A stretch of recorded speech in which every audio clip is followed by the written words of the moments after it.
PM Management. Saya ingin menanyakan karena ini terkait dengan era kecerdasan buatan.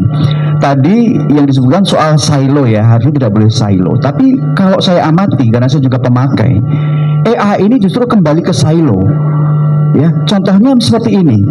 Tiba-tiba dalam unit-unit dalam korporasi, itu karena masing-masing sudah mulai yakin mengimplementasikan AI, ya terapan ya, tiba-tiba mereka bekerja sendiri-sendiri dan merasa bisa, tidak perlu bantuan dari unit IT, unit finance, dan akhirnya bubar. Itu seperti boy band, tiba-tiba pada solo karir setelah 5 tahun, dan ini menjadi tidak bagus karena turnovernya menjadi tinggi. Dan itu our good talents. Gimana kita di korporasi terutama ya, atau di organisasi bisa memaknai bahwa jangan sampai menjadi silo kembali gitu dengan adanya teknologi. Terima kasih.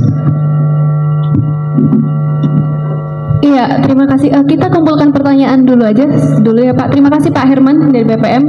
Kemudian 2 mungkin mengikuti alur. Oke. Ya Ibu. Terima kasih Pak Herman. Ini karena tadi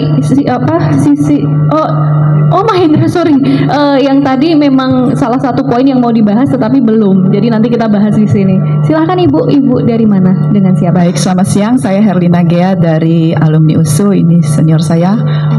Kami beda, saya dari FISIP, abang dari teknik ya bang ya. Baik, background saya kemarin dulu saya adalah corporate marketing di salah satu retail yang sangat rumit juga sih. Ada beberapa debt store. Jadi saya menangkap dari yang Bang Manerep bikin tadi kesimpulannya bahwa kewirausahaan inovasi itu didasarkan pada pengetahuan dan pengalaman. Pengetahuan sendiri punya cost, pengalaman sendiri punya cost dan proses. Yang saya alami di dalam kebetulan kalau kita berada di marketing atau corporate pasti itu menjadi pusaran ya. Kita akan berhadapan dengan IT, berhadapan dengan keuangan, berhadapan dengan operation gitu ya. Tapi yang saya lihat kita harus berjalan dengan SOP. Kita dibatasi oleh SOP dan target di situ. Di situ buntunya inovasi itu karena sehari-hari sales berapa, ya kan? Kemudian program marketingnya apa gitu. Dan kita harus dibatasi dengan budget. Tapi saya menarik dengan Pak Sinaga dan Pak Sembiring tadi bahwa proses itu yang akhirnya menimbulkan inovasi. Operation pasti menemukan hal-hal yang di luar SOP. Operation pasti menemukan hal-hal yang di luar budget. Nah, bagaimana mempertemukannya? Kita harus bikin satu holistic training. Dan ini yang menjadi masalah. Ketika kita harus membuat satu holistic training, artinya ini seluruh yang terintegrasi itu kita bikin satu training.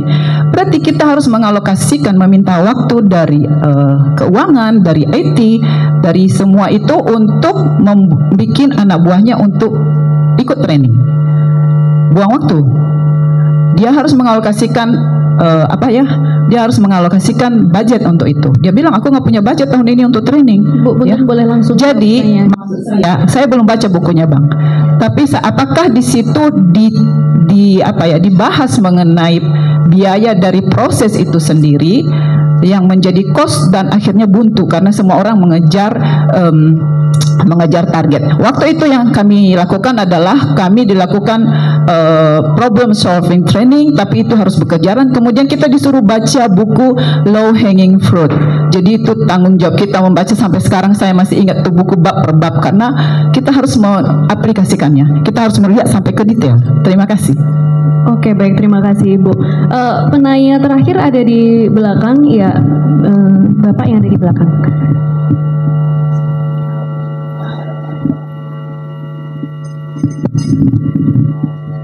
Assalamualaikum warahmatullahi wabarakatuh. Selamat sore, salam sejahtera buat kita semua. Nama saya Iman Rahman. Saya muridnya Pak Manerep waktu sekolah S3 di UI. Cuman saya belum lulus. Saya ini ngomongin UKM. Kebetulan saya juga UKM. Saya adalah pengurus asosiasi HIMKI, Himpunan Industri Mebel dan Kerajinan Indonesia. Yang saya mau bahas sedikit atau mau menanyakan ke Pak Manerep. Pak Manerep waktu presentasi cuman ada 2 orang yang paling bawah Indonesia mengenai jumlah pengusahanya, jumlah entrepreneurnya. apakah ada teori atau kiat-kiat bagaimana cara menambah itu? Kalau umpamanya ngelihat dari tulisan ada SCA, kemudian di atasnya ada inovasi gitu, kemudian ada knowledge, tetapi di Pak Sinaga atasnya knowledge itu ternyata ada big data gitu, ada big data analitik gitu ya. Saya mau sharing sedikit dan saya mau nanyain ke Pak Sinaga juga gitu ya, big data itu apakah peningkatan yang sampai 36 kali lipat itu hanya untuk customer banking atau menciptakan entrepreneur juga gitu. Saya mau kasih ilustrasi, saya juga pemain e-commerce yang ada di Amazon. Saya juga membeli Big Intelligent Data untuk membahas mengenai data-data yang ada di Amazon yang saat ini mungkin pemerintah nggak punya atau belum ke sana.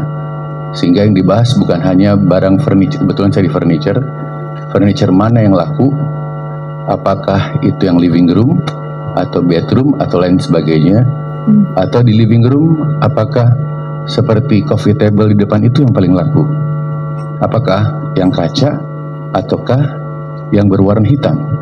Baik, kira-kira begitu. Bapak tadi pertanyaannya sudah disampaikan sudah? Ya. Oh ya, betul. Gitu. Kita langsung ke jawaban saja. Terima kasih Pak Iman. Ya, Bapak-bapak tadi sudah ada beberapa pertanyaan yang dikumpulkan ya. Tadi yang pertama dari Pak Mahendra soal AI yang justru menimbulkan silo-silo itu tadi. Kemudian ada dari Bu Herlina soal inovasi, knowledge yang kadang justru menimbulkan menimbulkan biaya dalam prosesnya. Kemudian dari Pak Iman, bagaimana kiat-kiat untuk menambah entrepreneur di Indonesia, dan tadi apakah secara khusus kepada Pak Sinaga ya, big data itu menciptakan entrepreneur atau tidak begitu? Mungkin nanti bisa bergantian. Karena pertanyaan berat, saya berdiri dulu ya. Oke, baik. Boleh Bapak, monggo. Ini pertanyaan Pak Hendra bagus sekali ya. Jadi silo-silo katanya gitu. Boleh silo, tetapi yang pribadi-pribadi Pak, ChatGPT itu silo. Ya.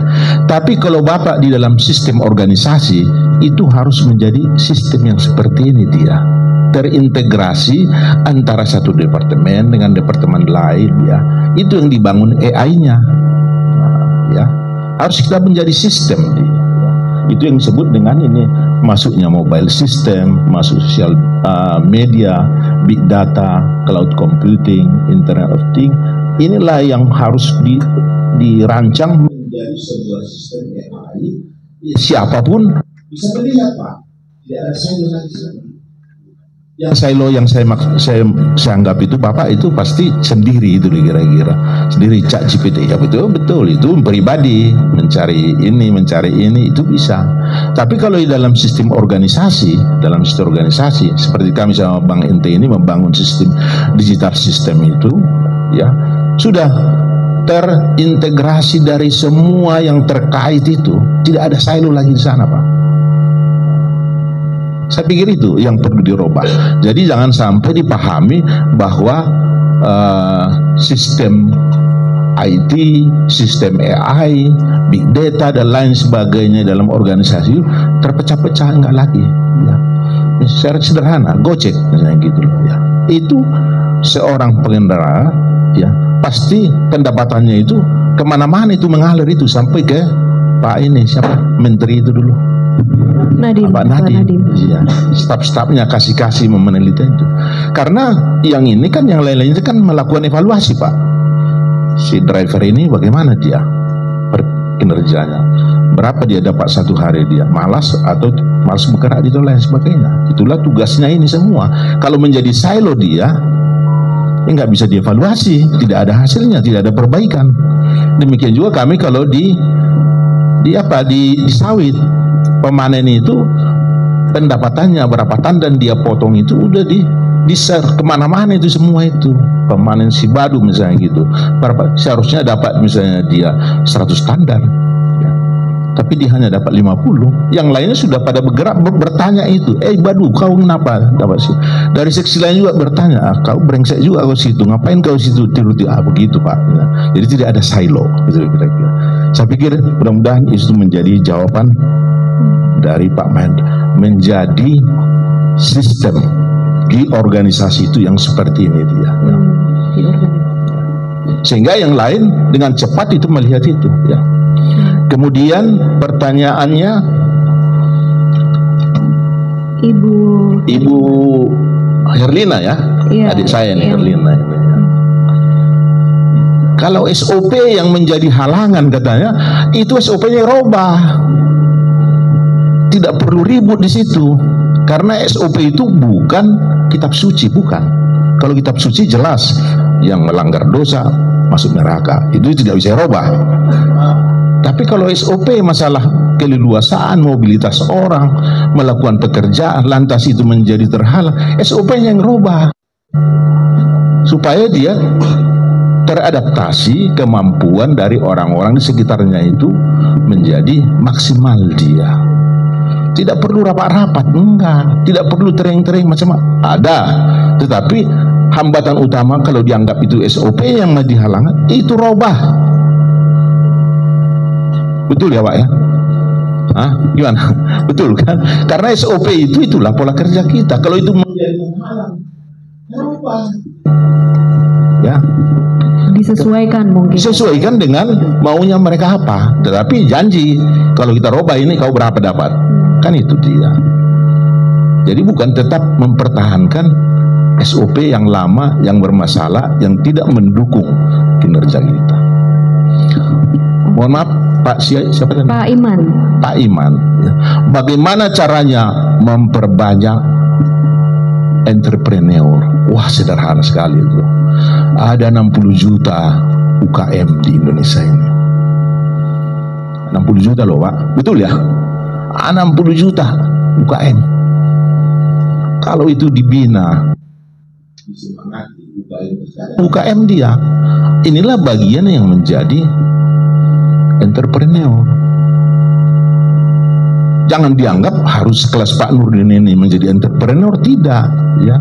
Yang UKM membuka usaha sendiri sudah menjadi entrepreneur. Itulah yang kita bina. Siapa yang membina itu? Beliau ini termasuk, bank termasuk, pemerintah. Siapa lagi yang bisa membina itu? Organisasinya itu kira-kira. Siapa? Oh, training PPM kata itu. Jadi itu Pak ya, UKM di buku kami sangat jelas itu. Makanya saya cerita dulu, namanya inovasi hemat atau frugal innovation. Ini yang terakhir digunakan. Bagaimana caranya ini? Frugal innovation menggunakan sumber daya alam yang ada di tempat kita. Contohnya di Bogor misalnya gitu loh, banyak talas, banyak ubi kayu di sana. Nah, itu yang kita pakai membuat mie misalnya gitu, membuat makanan lain. Itu sudah bagian dari pembinaan supaya mereka menjadi entrepreneur. Ya. Kita tidak perlu harus import tepung terigu. Saya ada restoran satu lagi di Kelapa Gading, restoran Sagulisius. Tahu apa yang dijual di sana? Adalah mie sagu, itu kira-kira. Mie, tapi dibuat dari sagu, bukan dari terigu. Terigu mahal, sagu banyak di Indonesia. Bisa dari jagung kita buat juga, dari NTT. Nah, itu frugal innovation itu yang bisa kita gunakan, membangkitkan supaya bisa dia berdaya saing dia, agar jumlah entrepreneur bertambah dia. Ya. Ada lagi satu lagi yang bisa membantu itu, Bank NT sebagai konglomerat. Ya. Dia harus membina juga UKM yang ada di sekitarnya. Siapa itu? Cina, konglomerasi besar di sana itu yang dilakukan. Ya. Ya. Jadi mereka seperti bapak induknya membina beberapa UKM yang ada di sekitarnya. Produknya langsung mereka yang menjual. Jadi mudah. Kalau UKM membuat sebuah produk sulit menjualnya. Tetapi kalau di bawah bimbingan daripada konglomerat ya, korporasi, ada produknya itu, si korporasi dengan sangat mudah menjual itu ya. Jadi banyak hal sebetulnya yang bisa dilakukan, Pak ya. Jangan khawatir. Saya juga termasuk pengurus di UMKM, UKM sama Pak Manurung. Oke, Terima kasih. Baik, terima kasih Pak Manerep. Pak Helman, Pak Sinaga mau menambahkan tadi? Iya, jadi pertanyaan Pak Mahe tadi tukar pikiran ini Pak Mahe. Karena kalau namanya Pak Mahe udah dekan lagi, PhD lagi kan udah ilmunya mantap. Kita kerja sama yayasan. Oh gitu. Jadi begini, yang saya maksudkan tadi sebenarnya adalah adanya knowledge management. Jadi bahwa dia ber-AI nggak apa-apa, dia percaya GPT silakan, dia per-email silakan. Tapi untuk bertukar informasi mengenai ilmu, di mana-mana kita pernah unggul, di mana pernah berhasil, itulah knowledge management. Apakah tiap perusahaan punya? Belum tentu. Hanya perusahaan yang punya minat, punya tujuan supaya meningkat kompetensi karyawan saya ini, supaya mudah kami berinovasi. Hanya disitulah nanti ada knowledge management. Dan saya rasa Pak Sering ini jagonya itu. Jadi kalau ada perusahaan yang mau membuat knowledge management, tinggal call dia. Oh gitu. Ya harganya bisa diatur kan gitu. Enggak, jadi mesti kita suruh orang yang tahu bagaimana itu knowledge management. Karena tiap perusahaan pasti mempunyai pengalaman-pengalaman yang unik, pengalaman-pengalaman yang unggul. Jangan sampai hanya 1-2 bagian yang tahu. Harus seluruh garda bagian daripada perusahaan tahu melalui knowledge management. Begitu Mas Ibu ya. Iya. Nah, terus yang kedua tadi Bu, tadi saya tertarik SOP. SOP memang mesti ada di mana-mana Bu. Kalau perusahaan nggak punya SOP, ya udah repot pasti. Apalagi nggak mungkin lulus ISO. Tapi punya SOP nggak jaminan, karena perkembangan kegiatan, perkembangan proses, perkembangan segala macam, maka SO itu harus diperiksa, dievaluasi secara 6 bulanan pamannya. Kalau berubah, bukan berarti SOP itu kata Pak Seribu tadi kita suci. Nah, jadi saya rasa pertanyaannya tadi sebenarnya bukan untuk Ibu jawabnya, tapi untuk kita semua. Kalau SOP yang nggak relevan, mari kita ubah. Itu aja. Terima kasih. Ini tadi ya, Pak. Mungkin nambahkan dari Pak Iman nanya apakah big data digunakan, AI digunakan. Itu pasti kita gunakan. Ya, kalaupun belum ada big datanya, paling tidak semua bergerak harus berdasarkan data. Itu udah pasti. Kemudian yang kedua, apakah kita melahirkan wirausaha? Ya, kita sebagai bank tentu lahirkan itu. Namun pasti memilih juga kan bank sesuai dengan kondisi yang ada. Kalau nasabahnya banyakan adalah bekas pegawai, maka usaha yang kita buat adalah usaha kemitraan yang sifatnya risikonya kecil. Contohnya di atasnya Indomaret itu ada Indogrosir, di bawahnya Indomaret Bapak Ibu semua bisa punya Indomaret yang level 100 juta atau 50 juta dengan sistem yang sama dengan kayak Indomaret, pemasoknya sama dengan Indomaret, hanya dengan modal 50 juta, 100 juta bisa datang ke bank kita untuk bisa punya toko kelontong dengan modern dengan hanya punya 3x4 garasi di rumahnya udah bisa. Dan profitable nggak? Profitable. Namanya bebas, tinggal dibikin misalnya toko Elmamber atau mau Indo Elmamber Mart, ya boleh-boleh aja, itu bebas. Nah itu profitable nggak? Profitable karena kemitraan kita syaratkan bahwa kalau mau buka di rumah Pak Jojo harus ada survei yang melakukan kelayakan usaha, oke apa enggak? Semacam franchise gitu Pak? Beda lagi. Bukan franchise, tapi sistemnya pakai yang sama kayak Indomaret, pemasoknya juga yang di atas Indomaret gitu ya. Gitu kira-kira Pak Iman. Mungkin ini sekalian mempromosikan buku Amang Manerep nih. Tadi ditanya kan, ada gak di bukunya dibahas? Nah, itu ada. Mungkin di bab 8 itu ada bicara tentang, kok saya lupa bahasa, saya lihat sebentar ya. Intinya bagaimana jangka panjang dan jangka pendek itu dia Indomax, maaf, itu ambidexterity. Nah, itu jadi sebenarnya ini sangat relevan dengan di banking. Karena kalau di banking itu kita bank umumnya itu ada 105 di Indonesia, BPR ada 1.600-an. Di mana kalau ambidexterity ini itu bicara tentang dua-duanya harus dilakukan untuk yang bicara short term dan long term gitu. Nah, waktu lagi bicara peningkatan capabilities dan segala macam, kalau ini ngelihatnya adalah sebagai long term atau membahayakan short term, ya nanti nggak sustain ya. Jadi dua-duanya tuh harus dilakukan. Jalan, oke. Baik, terima kasih Pak. Oke, nanti ya Pak ya. Kita terima kasih Bapak-bapak. Kita masuk ke sesi kedua. Oke. Bapak satu, kemudian Bapak yang di sini, Ibu yang di sini 3. Tapi tolong langsung ke pertanyaannya karena kita sudah sangat terbatas oleh waktu.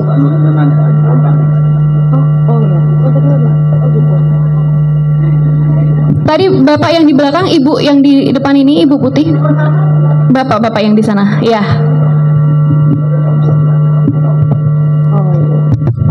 Ya, selamat sore. Perkenalkan, nama saya Rauf Rahman. Saya juga mahasiswanya Pak Manarep. Pertanyaan saya menarik sekali ya Pak ya. Tadi terkait kewirausahaan gitu Pak ya. Sebagaimana tadi Pak Manarep sampaikan, 65 juta UMKM kita di Indonesia Pak ya. Cuman kalau berdasarkan jurnal itu kita tahu bahwa kebanyakan kewirausahaan di Indonesia itu sifatnya kewirausahaan kepepet, bukan kewirausahaan peluang gitu Pak ya. Nah, yang membedakan itu kan menurut riset itu kan entrepreneurial mindset, leadership, dan behavior ya Pak ya.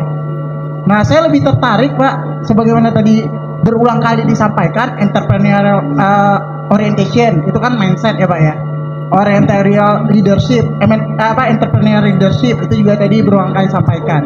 Nah, step by stepnya ada nggak Pak? Gimana cara kita bisa membangkitkan entrepreneur mindset di dalam diri kita, lalu membangkitkan entrepreneur leadership di dalam diri kita, sehingga berimpact pada entrepreneurial behavior yang kita tampilkan sehari-hari. Oke. Lebih ke arah itu Pak. Baik, terima kasih Mas Rahman tadi ya. Oke. Rauf. Oke. Berikutnya Ibu yang di depan, Ibu baju putih. Iya, di sini. Oke, terima kasih. Nama saya Loisa Silalahi. Saya seorang pengacara muda. Pertanyaan saya kepada Pak Pasaribu adalah, kira-kira ada nggak sih kendala untuk pembuatan buku Bapak sendiri? Dan berapa lama pembuatan buku Bapak? Karena saya ingin lagi proses. Yang kedua, di dalam buku Bapak tersebut, apakah ada berbicara soal, tadi kan materinya ada soal data ya Pak. Nah, sekarang kan dampak AI itu sendiri banyak kebocoran data-data nasabah gitu Pak. Kira-kira bagaimana Bapak melihat perspektif dari segi hukum, karena regulasi soal masalah AI itu belum dibuat oleh pemerintah. Oke, baik. Terima kasih Ibu Silalahi ya. Yang terakhir Bapak di depan, Kak Jo di sini. Punten Bapak boleh langsung ya ke pertanyaannya. Terima kasih. Jadi saya mengucapkan terima kasih bahwa buku ini di launching. Ini selaras dengan penelitian saya. Jadi Bank Manarep adalah sponsor saya dalam studi, termasuk tadi Pak Anton sebagai dosen saya. Jadi banyak perusahaan sekarang membuat gerakan inovasi. Menjadi perhatian sama Bank Mandiri atau perusahaan lain, apakah itu untuk sustainability? Banyak enggak? Itu penelitian saya. Jadi hati-hati, profit itu adalah jangka pendek, sementara innovation adalah sustainability. Itu dia. Jadi poinnya jangan ini bagus kinerja jangka sekarang, belum tentu itu untuk sustainability perusahaan, keberlanjutan perusahaan nantinya. Itu dalam hal inovasi ya. Yang kedua, saya senang dengan Bang Sembirik tadi, dia menyebutkan prospek sinergi bisnis. Itu yang penting, mensinergikan innovation, service digital dan lain-lain. Untuk mandiri, apakah di digital transformasi yang Bapak lakukan sekarang itu untuk sustainability? Jadi kita long term. Oke. Itu yang ingin saya sampaikan, bahwa perlu memperhatikan itu, bahwa inovasi yang terjadi saat ini banyak tidak mendukung sustainability, termasuk pentingnya dynamic capability. Ini sebetulnya untuk long term, termasuk dynamic capability leadership. Oke, baik. Terima kasih. Dengan Bapak siapa? Saya Pak Tar Situmorang. Oke, Bapak Atar Situmorang. Oke, boleh langsung mungkin dijawab, mau Pak Sinaga dulu. Ya, jadi yang tadi saya ceritakan contoh inovasi kan adalah mempercepat proses dan bagaimana waktu pemberian kreditnya itu lebih proper. Itu sebenarnya inovasi untuk sustain. Karena kalau kita tidak sustain, sebenarnya kita nggak perlu ada inovasi melakukan assessment underwriter itu. Karena itu kan menambah. Misalnya itu menambah 15 menit aja proses itu atau 30 menit, itu kan menambah waktu dan menambah cost, gitu ya. Nah, tetapi inovasi itu kita lakukan karena kita melihat ke depan bahwa ini penting. Nah, penambahan waktu karena kita melakukan itu 30 menit, maka layanan nasabah kan akan terganggu. Maka kita harus lihat lagi area mana yang kita harus sempitkan gitu. Sehingga pada akhirnya tadi yang saya cerita bahwa prosesnya dari tadinya 70% itu di atas 5 jam, maka 70% jadi 20 jadi di bawah 2 jam gitu. Karena apa? Salah satunya misalnya begini. Proses pemutusannya kita lakukan dari desentralisasi menjadi sentralisasi. Nah, ya hal-hal seperti itu memang harusnya sepakat, tidak bukan inovasi yang sifatnya short term. Ya, tapi short term itu penting untuk bisa memvalidasi bahwa long term yang kita mau lakukan itu benar. Karena kalau kita cerita long term, jadi ambidexterity itu, kalau kita bicara long term mau A, B, C, D, tapi short termnya nggak selamat, orang nggak believe. Jadi dua-duanya itu harus bisa di-deliver. Ya, oke. Baik, terima kasih Pak Sinaga. Tadi ada juga pertanyaan terkait bagaimana step by step untuk membangkitkan mindset entrepreneur itu. Siapa yang mau menjawab, Bapak? Oke. Ini Rauf ini kebetulan dia sebenarnya pertanyaannya, penelitiannya sebetulnya yang dijawab. Karena bimbingan saya dia itu kira-kira mau menunjukkan bahwa saya udah hadir Pak. Karena saya pembimbingnya itu kira-kira. Ini sederhana sebenarnya Rauf ya. Coba berdiri dulu Rauf, karena kamu mahasiswa bisa berdiri lah. Oke. Ini yang sering ke kantor ini. Jadi sederhana ini ya. Kalau behavior berarti individu kan. Sebetulnya entrepreneur itu adalah individu. Ya. Individu. Tetapi individu pun bisa diajarkan ke orang lain sebenarnya. Makanya tugas entrepreneur itu tidak hanya sekedar untuk usaha dia, tetapi membina ya agar yang ada di sekitarnya itu menjadi ikut jiwa ya, bukan ikut jiwa ya, bukan menjadi pengusaha tapi jiwa entrepreneur. Seperti Bang Ente ini kan selalu kita diajarkan kalau bekerja begini loh, kalau bekerja begini loh gitu. Jadi jiwa entrepreneurnya yang diajarkan. Kalau di sana itu sebetulnya kalau saya lihatnya, karena kita individu, pastilah bicaranya mimpi dulu lah ya. Kalau Anda tidak mimpi, tidak akan ada itu. Bermimpi dulu punya mobil gitu kira-kira. Oke. Bermimpi dulu punya rumah gitu kira-kira. Kalau tidak ada mimpi gimana? Kita di desa Pak. Hah? Oke. Iya, saya kira itu harus dimulai dari diri.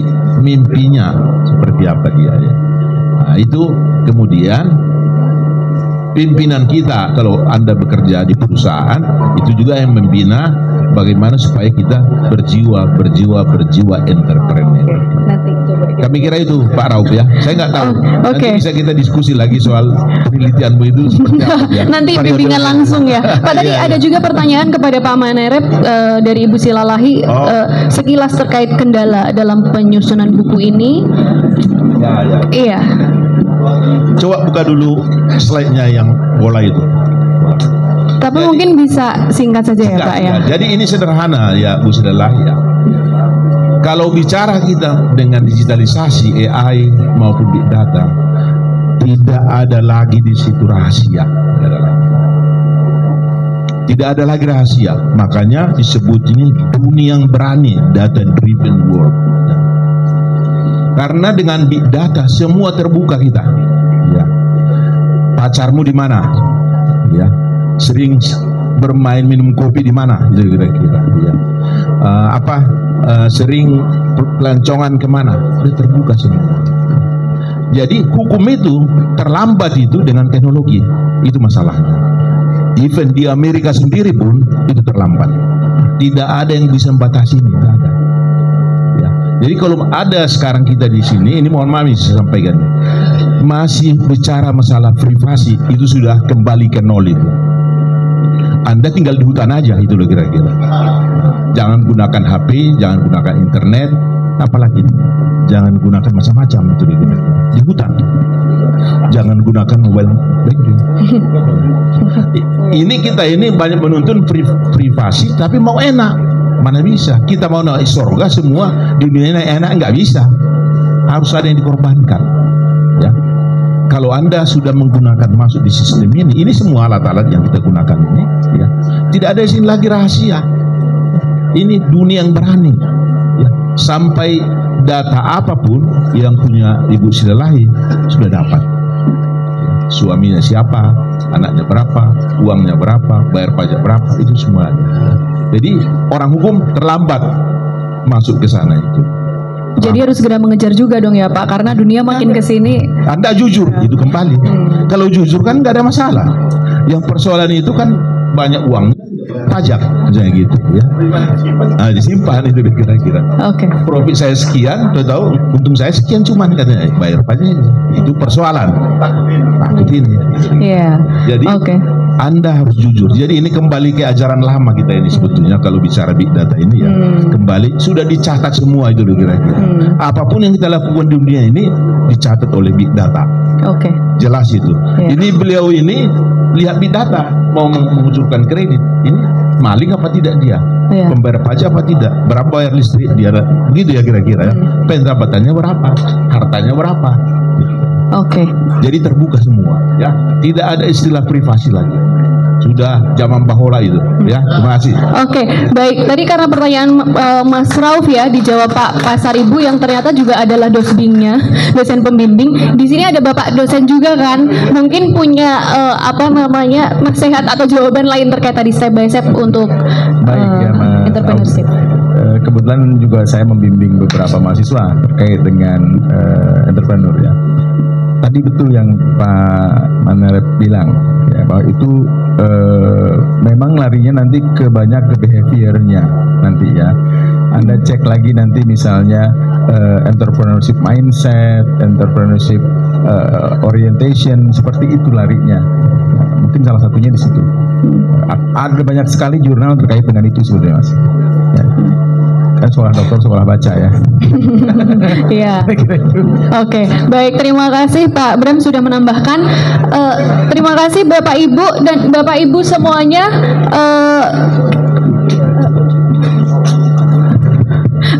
Nanti Pak, tapi karena kita sudah bisa. Ini ya, karena baiklah sedikit bagaimana Pak? Jadi begini, 2 menit. Pertanyaan tadi muridnya Pak Pasaribu yang dibilang sama Pak Bram ini bahwa ya untuk menjadi entrepreneur itu tidak harus dibawa lahir juga. Jadi behavior itu bisa juga di training, bisa juga diasah. Ibu Dita tolong sedikitlah hal-hal apa yang perlu dibuat supaya jiwa-jiwa entrepreneurship, apakah itu behaviornya, apakah itu never give up, apakah kreatif, bisa dibina. 2 menit Bu. Karena Ibu ini di bidang itu. Tidak apa-apa, ini kita sharing.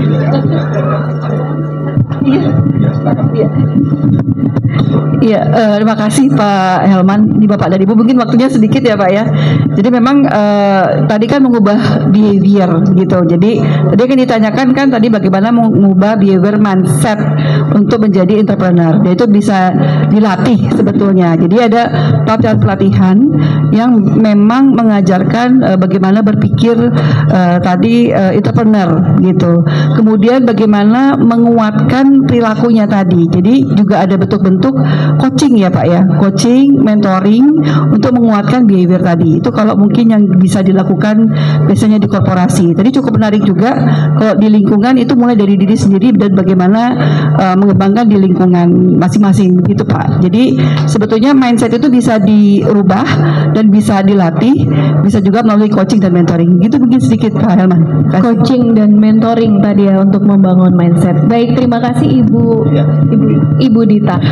Punten karena waktunya sangat mepet dan Bapak-bapak terima kasih untuk jawabannya dan Bapak Ibu semuanya. Tadi memang sesi tanya jawab cukup terbatas ya, tidak semua bisa menanyakannya. Nanti kalau memang mau menggali informasi lebih lanjutnya boleh baca di bukunya, ada juga di stand di depan. Dan Bapak Ibu untuk diskusi kali ini tidak hanya sesi tanya jawab, kami juga sudah menyiapkan kuis ya. Tadi kami di belakang sudah menyiapkan beberapa pertanyaan.